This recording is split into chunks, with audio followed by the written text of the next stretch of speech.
మంది గొబ్బులెట్టి మరి ఏసునామం కింద చదువుతున్నారు. గుడి కట్టేమో గుడి మీద సిలువలు వేస్తున్నారు. ఆ గుళ్ళు కూడా సేమ్ హిందూ దేవాలయాలాగే ఉంటున్నాయి. ఇలాంటి అన్ని చిల్లర పనులు అంటారు వీటిని. ఇంక మతం ఎందుకు మారడం, అదెందుకో నాకేం అర్థం కావట్లేదు.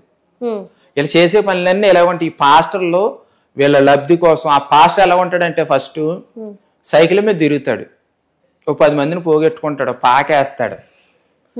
పాకేసి జాయిగా దేవుడి పేరు చెప్పి ఏదో ప్రార్థన చేసుకుంటూ చిన్న పెట్టుకుంటాడు, మైకులు ఎట్టుకోడు. చిన్నగా చిన్నగా చేసుకుంటూ ఆ చుట్టుపక్కల ఉన్న వాళ్ళందరిని పిల్లల్ని బిస్కెట్లు ఇచ్చి చాక్లెట్లు ఇచ్చి అవి ఇచ్చి ఇవి ఇచ్చి పిలుచుకుని జాయిగా ఆ పిల్లల నుంచి మళ్ళీ తండ్రుల నుంచి ముసలోళ్ళని వాళ్ళందరినీ చేర తీసుకుని పెద్దగా చర్చి నిర్మించుకుంటారు. పైనుంచి ఫండింగ్స్ వస్తాయి. వీళ్ళు ఇంక అందులో గొర్రెల్లాగా బ్యా బ్యా బ్యామని అండవి. నేను ఏడ్చేదాన్ని మోకరించేసుకుని సెంగులు వేసేసుకుని ఏడిస్తేనే దేవుడు ఆలకింతారనేవారు. మరి నేను ఎంత ఏడ్చాను, పచ్చగావులు, టైఫాయిడ్, మలేరియా, ముద్ర, పైసలు ఉంటే మరి నన్ను ఏ యేసు కాపాడలేదు, ఏ యెహోవా కనపడలేదు, ఏ పాస్టర్ కాపాడలేదు. మరి హిందూ ధర్మం కాపాడిందా? హిందూ ధర్మంలో ఎక్కడా కూడా అద్భుతాలు మహిమలు జరిగిపోతాయి, మీరు మా గుళ్ళోకి రండి, మా రామాలయంలోకి రండి అని ఎక్కడా పంతుళ్ళు ఎక్కడా చెప్పలేదు. అసలు గుళ్ళోనే హిందూ ధర్మం నేర్పుకుంటే ఈ రోజు ఈ క్రైస్తవం ఎక్కడదండి?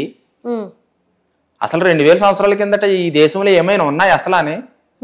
హిందువులు అన్ని మతాలు సమానం అని చెప్పి భావించడం వల్లనే, ఆరాధించడం వల్లే, గౌరవించడం వల్ల, ప్రేమించడం వల్ల ఈ క్రైస్తవం కానీ ఈ ముస్లిం కానీ ఈ దేశంలో పెరిగాయి. నిజంగా హిందువులే మతోన్మాదులు, నిజంగా హిందూ ధర్మం పట్ల బాధ్యతకుంటే ఈ మతాలు, ఈ పాస్టర్లు, ఈ చర్చిలు, ఇన్ని చర్చిలు, ఇన్ని లక్షల చర్చిలు ఇక్కడ ఎలాగ ఏర్పడతాయండి అసలు? కాబట్టి హిందువులు ఏంటంటే అందరినీ ప్రేమిస్తారు. భగవద్గీత చెప్పింది, సర్వప్రాణులను ప్రేమించేవాడు నా ప్రియమైన వాడు, నా భక్తుడు అని చెప్పి. దాని వలన వీళ్ళందరూ ఆటలు సాగుతున్నాయి. కానీ వాళ్ళు మాత్రం హిందూ ధర్మాన్ని ఎప్పుడు దూషిస్తూనే ఉంటారు. కానీ మన ఇండియాలో ఏమైపోయిందంటే ఓన్లీ హిందువులే సెక్యులర్లు, మిగతా వాళ్ళు సెక్యులర్ లేరు. ఉంటే 100లో ఒకడు ఉంటాడేమో. అదే హిందువుల్లో వస్తే 100లో 80% ఉన్నారు సెక్యులర్లు. అంటే అన్ని మతాలు సమానమనే సెక్యులర్ కుక్కలు, అడ్డగాడిదలు. ఎందుకు ఆ మాట అనాల్సి వచ్చింది ఈరోజు మీరు? హిందూ ధర్మం నాశనం అయిపోతుంటే ఒక ట్రాన్స్జెండర్, ఒక ఇజ్రాన్ అయ్యుండి, నేను ఒక ఇజ్రాన్ అయ్యుండి, ఒక ఆదివాసి ఏకలవ్యుడు వారసురాల్ని, నాకు ఒక రోజు బయటికి వెళ్తేనే భిక్షాటన చేసుకుంటేనే నాకు భోజనం గడవదు. అటువంటి మనిషిని నేను హిందూ ధర్మం కోసం బాధపడుతూ ధర్మం నాశనం అయిపోతుంది, ఈ దేశం ఏమైపోతుంది, ఈ ధర్మం ఏమైపోతుంది, ఈ హిందూ దేవాలయాలు ఏమైపోతాయి అని చెప్పి నాకు బాధగాలి యుద్ధం చేసి పోరాడుతున్న ధర్మం కాపాడు కోసం. కానీ అయినా సరే వీళ్ళు అన్ని మతాలు సమానం, అన్ని కులాలు సమానం అని చెప్పేసి అని ఇంకా అలాలు చేసి తినేసి చర్చిలోకి వెళ్ళి కేకులు పెడితే బోకుల్లాగా తినేసి అన్ని మతాలు సమానం అంటున్నారు. బంగ్లాదేశ్లో హిందువుల్ని చంపేసి మగవాళ్ళని కాళ్ళు చేతులు ఇరిచేసిన, ఆడవాళ్ళని మానభంగాలు చేసి మరీ చంపేసిన, మగవాళ్ళని బ్రతుకుండగా మర్మాంగాలను కుక్కల చేత తినిపించేసిన ఈ అడ్డగాడిదలికి బుద్ధి రాదు కాబట్టి నాకు బాధ కలిగి తిడుతున్నా. ఇప్పుడు మనం తిట్టినంత మాత్రాన వారు మారిపోతారంటారా? అన్నం తింటున్నాడు, ఉప్పు కారం తింటున్నాడు, ఈ భారతదేశంలో బ్రతుకుతున్నాడు, ఈ గాలిని ఈ నేలని పీలుస్తున్నాడు, ఈ ప్రకృతిని, ఈ భారతదేశాన్ని భారత్ మాతాకి జై అంటాం.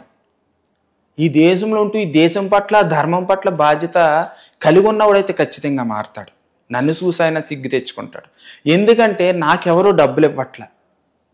హిందూ ధర్మం కోసం మాట్లాడితే, హిందూ ధర్మం కోసం పోరాడుతుంటే ఏ హిందూ సంఘాలు ఎవరు.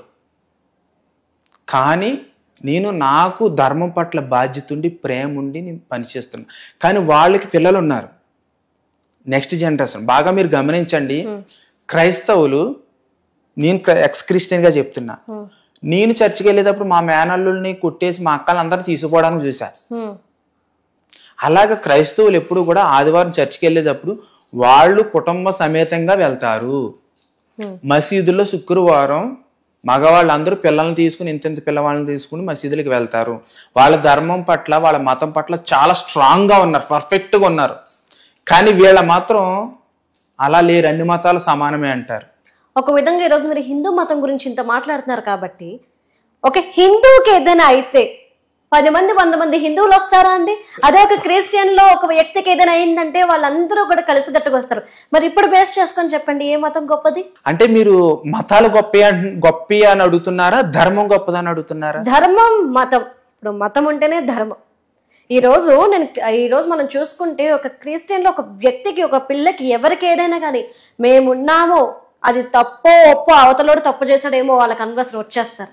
ఈరోజు ఒక హిందువులో ఒకరికి అన్యాయం జరిగినా, లేదంటే వాడు తప్పు చేసినా ఎవ్వరు తన వెనక నిలబడరు.